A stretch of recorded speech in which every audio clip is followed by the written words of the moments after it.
जय महादेव, जय महाकाल। सावन का महीना शुरू हो गया है, तो आप लोगों को भोलेनाथ को प्रसन्न करने के लिए ज़रूर ही कुछ उपाय करने चाहिए। एक लोटा जल सारी समस्याओं का हल, ऐसा आपने सुना ही होगा। प्रदीप जी महाराज भी बोलते हैं कि भोलेनाथ को प्रसन्न करना बहुत ही आसान होता है, लेकिन हर किसी की प्रॉब्लम्स अलग अलग होती हैं। उन्हीं के अनुसार अगर उस एक लोटे जल में कुछ उपाय कर लिए जाए ना, तो आपकी सारी समस्याओं का हल सिर्फ वो एक लोटा जल से ही प्राप्त हो जाता है। जल चढ़ाने में जो अक्सर आप गलती करते हैं वह ज़रूर देखिएगा। चैनल को सब्सक्राइब जरूर कर लीजिएगा। कमेंट में जय महाकाल लिखना बिल्कुल मत भूलिएगा। आपको 10 तरीके से किस प्रकार भोले बाबा पर जल अर्पित करना है। अपनी हर अलग अलग समस्या के लिए आपको जल अर्पित करना है। सबसे पहला जो जल आपको अर्पित करना है वह है भस्म युक्त जल। ये मेरे पास जो होलिका माता के समय की राख है ना, वो रखी हुई है। और जब आप सावन के समय इस राख को भोले बाबा पर अर्पित करते हैं, तो आपका कोई भी चर्म रोग हो, शरीर से संबंधित कोई भी त्वचा से संबंधित रोग हो, तो वह दूर हो जाता है, ऐसा कहा जाता है। इस जल को अर्पित करने के बाद आपको यह जल अपने शरीर पर लगाना है। ध्यान रखिएगा, आप चाहें तो इस उपाय को मंदिर में जाकर भी कर सकते हैं और यह उपाय आप घर में भी कर सकते हैं। अब काफ़ी लोगों के पास यह वाली राख नहीं रखी होगी, तो वो क्या करें? तो आप जो बेल आता है ना, वह जला लीजिए और उसकी राख भी अर्पित कर सकते हैं। नहीं तो आप मार्केट से भी भस्म खरीदकर भोलेनाथ पर अर्पित कीजिएगा। आपके ऊपर किसी भी प्रकार का कोई भी चर्म रोग होगा तो वह समाप्त हो जाएगा। दूसरा हम बात करेंगे काले तिल अर्पित करने की।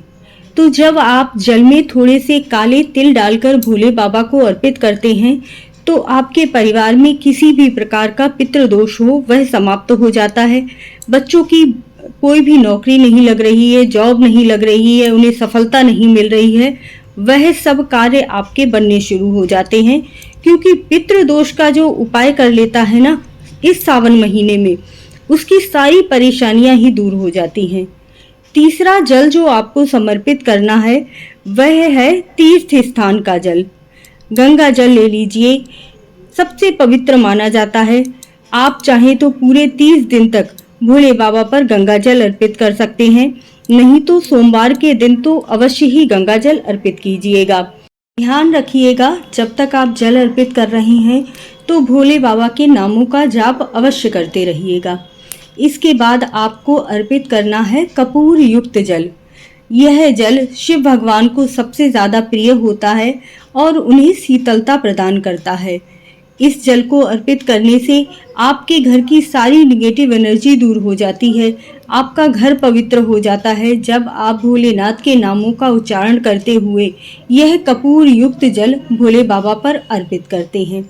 इसके पश्चात आपको रुद्राक्ष युक्त जल भोले बाबा पर अर्पित करना है।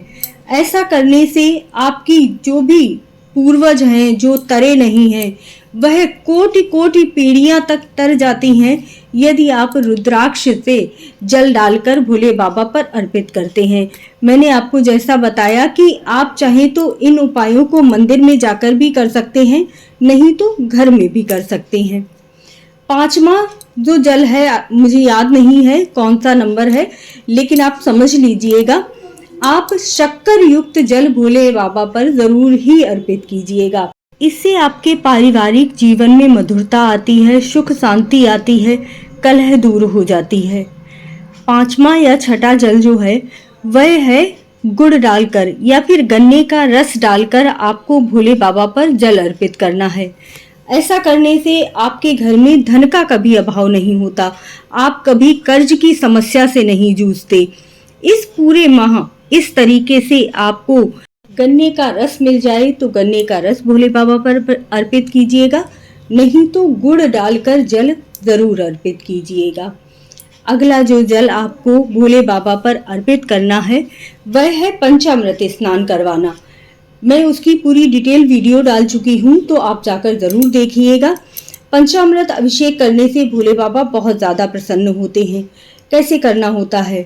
दूध, दही, घी, शक्कर और शहद सभी चीज़ों को एक एक बार करके भोले बाबा पर अर्पित कीजिए और इससे भोले बाबा सबसे ज़्यादा प्रसन्न होते हैं।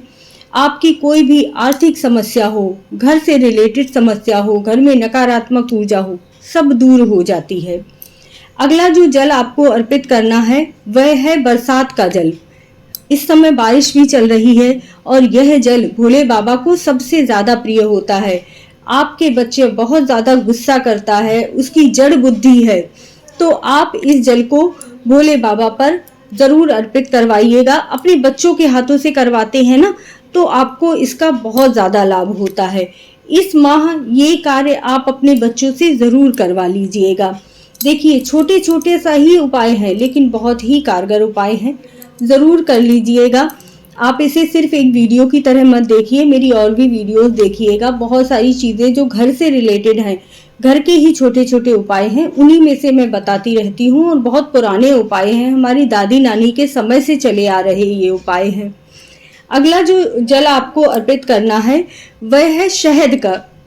थोड़ा सा शहद डाल लीजिए जल में और वह जल आपको भोले बाबा पर अर्पित करना है, तो इससे आपके घर में किसी भी प्रकार की धन से रिलेटेड समस्या नहीं उत्पन्न होती है। अगला जो जल आपको अर्पित करना है वह है दूध युक्त जल। आपको भोले बाबा पर जरूर ही अर्पित करना है, इससे आपकी बुद्धि का विकास होता है, घर में शांति बनी रहती है, आप कभी रोग ही नहीं बनते हैं, रोग आपसे हमेशा ही दूर रहते हैं।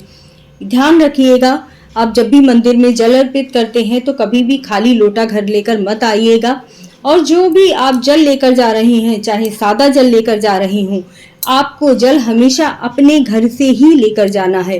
थोड़ा सा ही लेकर जाइए, लेकिन अपने घर से लेकर जाइएगा और इस तरह से भोले बाबा पर जल अर्पित कीजिएगा।